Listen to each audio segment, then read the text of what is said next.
सुजय विखे पाटील विरुद्ध संग्राम जगताप अशी एक जबरदस्त लढाई पाहायला मिळते। कशा पद्धतीने सकाळी मतदानाला सुरुवात झाली याचा आढावा घेतला आमचे प्रतिनिधी साहेबराव कोकणे यांनी।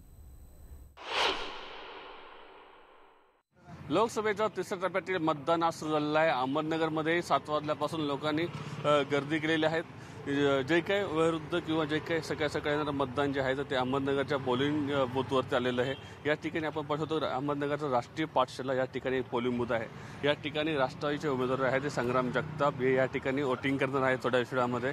परंतु नागरिकांनी मोठी गर्दी सकाळी केली आहे, कारण दुपारच्या पहारी जे असं ऊन जास्त असतं त्यामुळं मोठी गर्दी या ठिकाणी दिसते। याच्यामध्ये वयोवृद्धांचा मोठा समावेश आहे, कारण या अहमदनगरच्या हे जे मतदारसंघ जो आहे याच्याकडे संपूर्ण राज्याचं लक्ष लागत नाही, कारण या ठिकाणी सुजय विखे पाटील हे विरुद्ध जे संग्राम जगताप जे आहेत तर यांची लढत होणार आहे, तुल्यबळ लढत आहे।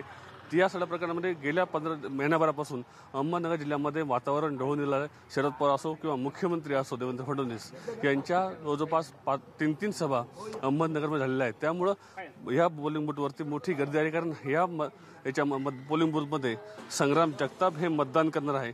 त्यामुळं सगळ्या उमेदवारांपुढे हे आव्हान आहे की सगळ्यात जास्त मतदान कसे करता येईल, कारण सकाळी जे मतदान होईल तेच लीड मिळेल, कारण दुपारच्या पारी ऊन पडतं। त्यामुळं 2 पहारामध्ये हे मतदान जास्त प्रमाणात होतील। या ठिकाणी संग्राम जगताप हे मतदान करणार आहेत। आत्ता आपण पाहू शकतो की या ठिकाणी अहमदनगरची राष्ट्रीय पाठशाला जी आहेत या ठिकाणी मोठी गर्दी आहे, पोलिसांचा मोठा बंदोबस्त या ठिकाणी आहे। त्यामुळं किती मतदार या ठिकाणी येतील हे पाहावं लागेल। सुजय विखे या गाडीमध्ये गेलेले आहेत, तेही सकाळपासून या ठिकाणी त्यांचा मतदान फिरताय प्रत्येक बूथवरती।